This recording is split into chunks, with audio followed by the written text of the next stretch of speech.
할렐루야. 오늘 하루도 주님의 은혜와 평강이 함께 하시기를 축복합니다. 오늘은 어린이날입니다. 5월 5일 금요일 아침 예배를 주님께 올려드리겠습니다. 우리 다 함께 조용한 기도 드리시겠습니다. 우리를 늘 항상 어린아이와 같이 자녀와 같이 돌봐주시고 품어주시고 주님의 그 사랑으로 채워주시는 주님의 그 은혜에 감사드립니다. 오늘 이 시간 주님께 찬양과 경배와 예배를 올려드릴 때 우리의 온 마음과 온 정성이 오직 주님 한 분만을 향하도록 주님 이 시간 우리 가운데 우리 심령 가운데 임재하여 주시옵소서. 우리 주님께서 함께 하심을 믿사오며 이 모든 말씀 예수님의 이름으로 기도드렸습니다. 아멘. 우리가 함께 고백할 시편의 찬양 시편 146편 1절에서 2절까지의 말씀을 함께 봉독하겠습니다. 할렐루야, 내 영혼아 여호와를 찬양하라. 나의 생전의 여호와를 찬양하며 나의 평생에 내 하나님을 찬송하리로다. 아멘. 오늘 우리에게 주시는 하나님의 말씀은 민수기 22장 36절에서 23장 12절까지의 말씀입니다. 발락은 발람이 온다 함을 듣고 모압 변경의 끝 아르논가에 있는 성읍까지 가서 그를 영접하고 발락은 발람에게 이르되 내가 특별히 사람을 보내어 그대를 부르지 아니하였느냐? 그대가 어찌 내게 오지 아니하였느냐? 내가 어찌 그대를 높여 존귀하게 하지 못하겠느냐? 발람이 발락에게 이르되 내가 오기는 하였으나 무엇을 말할 능력이 있으리까? 하나님이 내 입에 주시는 말씀 그것을 말할 뿐이니이다. 발람이 발락과 동행하여 기럇 후솥에 이르러서는 발락이 소와 양을 잡아 발람과 그와 함께한 고관들을 대접하였더라. 아침에 발락이 발람과 함께하고 그를 인도하여 바알의 산당에 오르매 발람이 거기서 이스라엘 백성의 진 끝까지 보니라. 발람이 발락에게 이르되 나를 위하여 여기 제단 7을 쌓고 거기 수송아지 7마리와 수양 7마리를 준비하소서 하며 발락이 발람의 말대로 준비한 후에 발락과 발람이 제단에 수송아지와 수양을 드리니라. 발람이 발락에게 이르되 당신의 번제물 곁에 서소서. 나는 저리로 가리이다. 여호와께서 혹시 오셔서 나를 만나시리니 그가 내게 지시하시는 것은 다 당신에게 알리리이다 하고 언덕길로 가니 하나님이 발람에게 임하시는지라. 발람이 아뢰되 내가 7제단을 쌓고 각 제단에 수송아지와 수양을 드렸나이다. 여호와께서 발람의 입에 말씀을 주시며 이르시되 발락에게 돌아가서 이렇게 말할지니라. 그가 발락에게로 돌아간즉 발락과 모압의 모든 고관이 번제물 곁에 함께 섰더라. 발람이 예언을 전하여 말하되 발락이 나를 아람에서 모압 왕이 동쪽 산에서 데려다가 이르기를 와서 나를 위하여 야곱을 저주하라. 와서 이스라엘을 꾸짖으라 하도다. 하나님이 저주하지 않으신 자를 내가 어찌 저주하며 여호와께서 꾸짖지 않으신 자를 내가 어찌 꾸짖으랴. 내가 바위 위에서 그들을 보며 작은 산에서 그들을 바라보니 이 백성은 홀로 살 것이라. 그를 여러 민족 중에 하나로 여기지 않으리로다. 야곱의 티끌을 누가 능히 세며 이스라엘 4분의 1을 누가 능히 셀고 나는 의인의 죽음을 죽기 원하며 나의 종말이 그와 같기를 바라노라 하매 발락이 발람에게 이르되 그대가 어찌 내게 이같이 행하느냐? 나의 원수를 저주하라고 그대를 데려왔거늘 그대가 오히려 축복하였도다.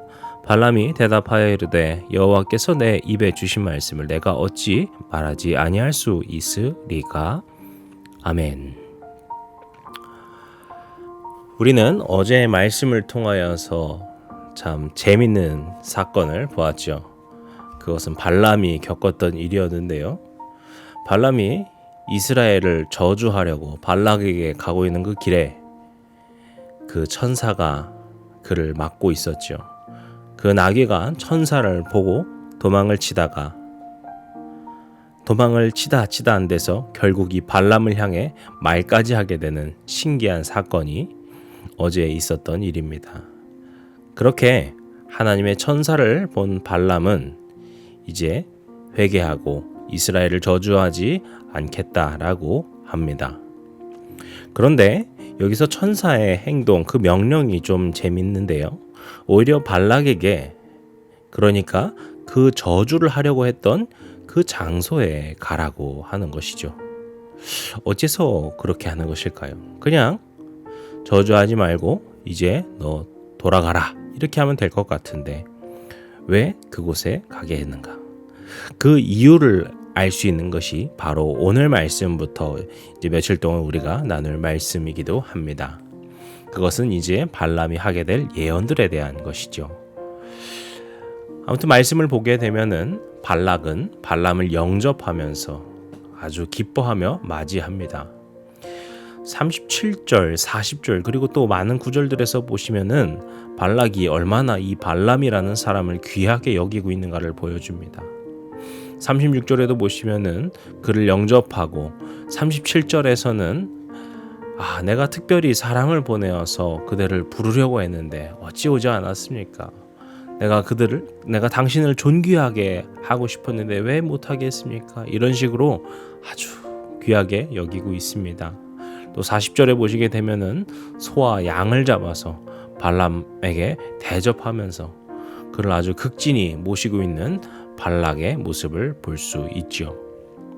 하지만 여기서 발락이 착각하고 있는 것은 지금 발람은 결코 자신의 생각이나 자신의 뜻을 말할 수 없는 상태라는 것입니다.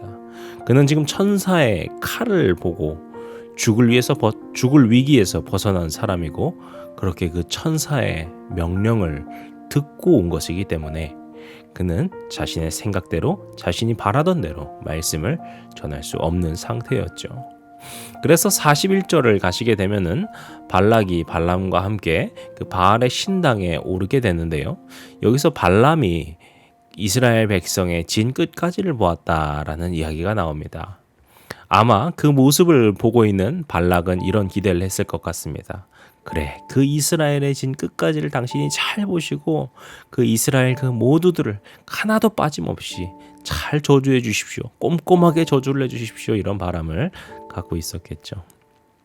하지만 발람은 그 이스라엘을 보면서 그리고 그 진 끝까지를 보고 있긴 하지만 발락의 기대와 다른 무언가를 아마 생각하고 있지 않나. 그것을 우리가 이제 알 수 있는데요. 이제 발람의 첫 번째 예언이 시작됩니다. 그 예언을 선포하기 위해 준비를 하게 되는 것이 23장 1절에 나오는데요.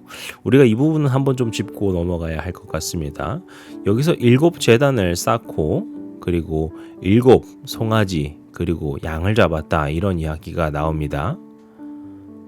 그런데 7이라는 말 때문에 우리가 얼핏 보면은 이게 하나님께 드리는 제사다라고 생각하실 수도 있을 것 같아요. 우리가 성경에 보게 되면은 7이라는 것을 하나님의 수로서 완전한 수로서 또 중요하게 보지 않습니까? 그래서 이게 그런 거구나 생각하실 수 있을 것 같은데요. 우리가 레위기나 이런 곳에서 보시게 되면은 제사의 그 엄격한 규례들을 알 수 있는데요. 그 규례들 가운데, 그 율법들 가운데는 이러한 제사 형태가 없습니다. 이런 제사를 드릴 때 레위기에서는 지파별을 쳐서 12제단을 만드는 것이 거의 대부분입니다. 그래서 이런 형태는 이스라엘의 하나님이 명하신 그 제사의 방법과 굉장히 다르다라는 것이죠. 그래서 많은 학자들은 이 발람의 그 제단, 발람이 명한 그 제단이라는 것이 자신이 배워왔던 그 이방신, 바알을 비롯해서 다른 신들을 모실 때의 방법이었을 것으로 봅니다. 이런 방법으로, 그러니까 이방신을 모시는 방법으로 하나님께 제사 드리는 것은 이스라엘의 입장에서는 매우 금기시 되어 있습니다. 그런데 우리가 4절을 보시면 알 수 있듯이 하나님께서 그 자리 가운데 임하시고 말씀하시는 것을 볼 수 있죠. 왜냐하면 발람이라고 하는 사람은 하나님의 백성이 아니고 그는 하나님께 제사 드리는 방법이 모르는, 그는 하나님의 거룩한 백성이 아니기 때문입니다. 하나님께서 오히려 이스라엘에게 엄격하게 그 규례를 지키게 하신 것은 하나님께서 그런 제사를 받고 싶은 것이 아니라 그 이스라엘 백성들이 거룩하게 구별된 백성으로서 살기 위한 그런 엄격함이라는 것을 알 수 있죠. 하지만 하나님께서는 그런 제사에 구애받으시는 분이 아니라 그 모든 것을 초월하시는 방법으로 그분의 일을 행하시는 분이다라는 것을 우리가 이 말씀을 통하여서 알 수 있습니다. 그래서 하나님을 제대로 알지도 못하는 이 발람이라는 사람을 통하여서도 역사하시는 것을 볼 수 있는 것이죠. 그렇게 이제 그가 하나님의 말씀을 받아서 선포하는 내용이 무엇이었을까요? 그것은 당연히 이스라엘을 향한 저주가 아니었습니다. 9절 말씀 우리 한번 같이 읽어보도록 하겠습니다. 내가 바위 위에서 그들을 보며 작은 산에서 그들을 바라보니 이 백성은 홀로 살 것이라. 그를 여러 민족 중에 하나로 여기지 않으리로다. 아멘. 여기서 이 백성이 홀로 살 것이다 라는 말이 나오는데요. 여기서 홀로라고 하는 말은 어떤 고립된 상태 혹은 굉장히 외로운 상태를, 고독한 상태를 말하는 것이 아닙니다. 아주 독보적이고 특별한, 유일한 그것을 의미합니다. 그러니까 이 하나님의 백성, 이스라엘의 백성은 어떤 사람들입니까? 아주 특별하고 아주 유일무이한 그런 백성들이구나 라는 것을 그가 선포하는 것입니다. 그래서 그 이후에 9절에도 보시게 되면은 이스라엘을 여러 민족 중에 하나로 여기지 않으리로다. 이렇게 하나님께서 그 자신의 백성을 얼마나 귀하게 여기시는가를 우리가 여기서 볼 수 있는 것이죠. 그리고 10절에서 어떻게 이어서 고백을 합니까? 야곱의 티끌을 누가 능히 세며 이스라엘 4분의 1을 누가 능히 셀고 나는 의인의 죽음을 죽기 원하며 나의 종말이 그와 같기를 바라노라 하매. 이 말씀 자체가 조금 헷갈릴 수도 있지만 특별히 어려운 구간은 아마도 나는 의인의 죽음을 죽기 원하며 라고 하는 말일 것 같습니다. 이것을 조금 풀어서 보게 되면은 나는 의인의 죽음과 같이 나도 그렇게 죽기를 원한다 라고 하는 말입니다. 여기서 의인은 당연히 이스라엘을 말을 하는 것이고요. 다만 우리가 나도 그렇게 죽기를 원한다 라고 할 때 그가 이스라엘이 죽는다 라는 말인가 라고 생각할 수도 있는데, 그것은 반대로 나의 삶의 전체, 내가 죽는 그 순간까지 나도 그들과 같이 되고 싶다, 나도 그런 의인이 되고 싶다 라고 하는 것을 표현하고 있는 것입니다. 그래서 뒤이어서 나오는 구절에서도 나의 종말이 그와 같기를 바란다 라고 말을 하면서 나도 정말 하나님의 백성이 되고 싶다, 나도 그와 같기를 원한다 라는 것을 그가 선포하고 있는 것을 알 수 있습니다. 이렇게 그는 이 선포를 통하여서 하나님의 백성이 얼마나 특별한 존재인지, 그리고 그러한 하나님의 백성으로서 사는 것이 얼마나 귀한 일인지를 말씀 가운데 선포하고 있습니다. 이것은 이스라엘을 높이는 말이었고 이스라엘을 축복하는 말과 같았기 때문에 발락이 화를 내게 되죠. 하지만 이때 발람은 12절, 오늘 마지막 절에서 이렇게 말합니다. 여호와께서 내 입에 주신 말씀을 내가 어찌 말하지 아니할 수 있으리까. 앞서 말한 것처럼 그는 여호와 하나님에 대해서 거의 알지 못하는 그런 사람입니다. 하지만 발람은 어제 말씀에 나왔던 그 사건, 그 신비하면서도 특별했던 그 일을 겪으면서 이스라엘의 하나님, 그 여호와 하나님은 살아계시는 분이구나 라는 것을 그가 직접적으로 경험하게 되죠. 그리하여서 이제 여호와의 말씀, 여호와께서 나에게 그 말씀을 주셨을 때 나는 그것을 거부할 수 없습니다. 그렇게 선포하고 있는 것이죠. 지금 이 결론은, 이 모든 이야기는 우리가 처음에 했었던 질문에 대한 답이기도 합니다. 하나님의 천사는 왜 발람이 다시 발락을 만나고 그 저주할 장소로 가게 하였을까요? 이제는 다 아시겠죠. 발람을 통하여서 저주를 하라고 보내신 것이 아니라 그의 입술을 통하여서 그 발락과 그 고관들도 모두 이스라엘은 하나님의 백성이다. 이것을 알리신 것입니다. 그리고 하나님의 백성은 아주 독보적인 존재이고 그렇게 특별한 존재이다. 그렇게 하나님이 하나님의 백성을 너희들이 본받고 따라야 하는 것이지 그들을 결코 저주할 수 없다. 그렇게 발람의 입을 통하여서 이스라엘을 높이고 그렇게 그들을 축복하는 말씀을 전하게 된 것입니다.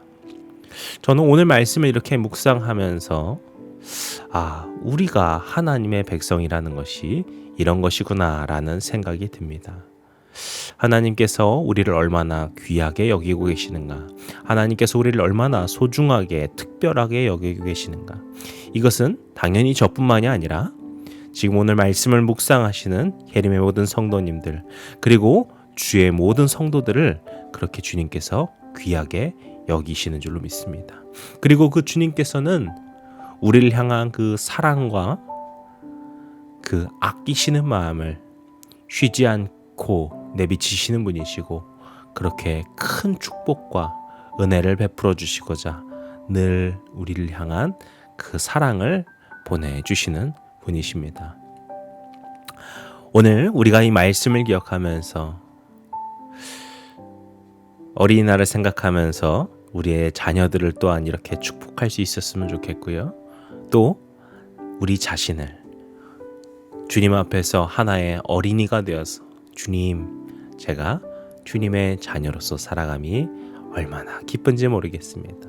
주님의 그 축복을 누리며 살아가는 것이 어찌나 행복한지 모르겠습니다.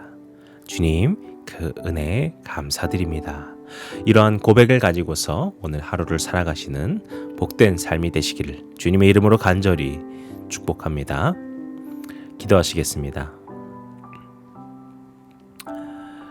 우리를 사랑하시고 그 은혜와 자비를 베풀어 주시는 능력과 사랑의 아버지 하나님, 오늘 우리에게 주신 그 말씀을 기억하고 그 발람에게 그 명하시고 그의 입술을 통하여서 선포하신 그 축복의 말씀, 우리를 향하신 그 말씀을 우리 주의 백성들도 주의 자녀들도 마음 깊이 새기고 오늘 그것을 풍성히 누리며 살아가는 하루가 되게 하여 주시옵소서. 오늘 이 시간도 늘 항상 주님께서 매 순간 매일매일 우리의 일평생을 함께 하시는 줄로 믿습니다. 그러한 주님의 동행하심을 믿고 주님의 그 인도하심을 믿고 주님의 그 축복을 믿고 살아가는 주의 자녀들 될 수 있도록 도와주시옵소서.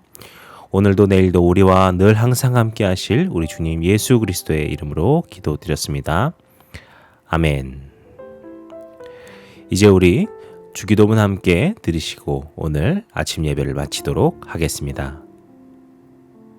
하늘에 계신 우리 아버지여, 이름이 거룩히 여김을 받으시오며 나라의 임하옵시며 뜻이 하늘에서 이룬 것 같이 땅에서도 이루어지이다. 오늘날 우리에게 일용할 양식을 주옵시고 우리가 우리에게 죄진 자를 사하여 준 것 같이 우리 죄를 사하여 주옵시고 우리를 시험에 들게 하지 마옵시고 다만 악에서 구하옵소서. 나라와 권세와 영광이 아버지께 영원히 있사옵나이다. 아멘.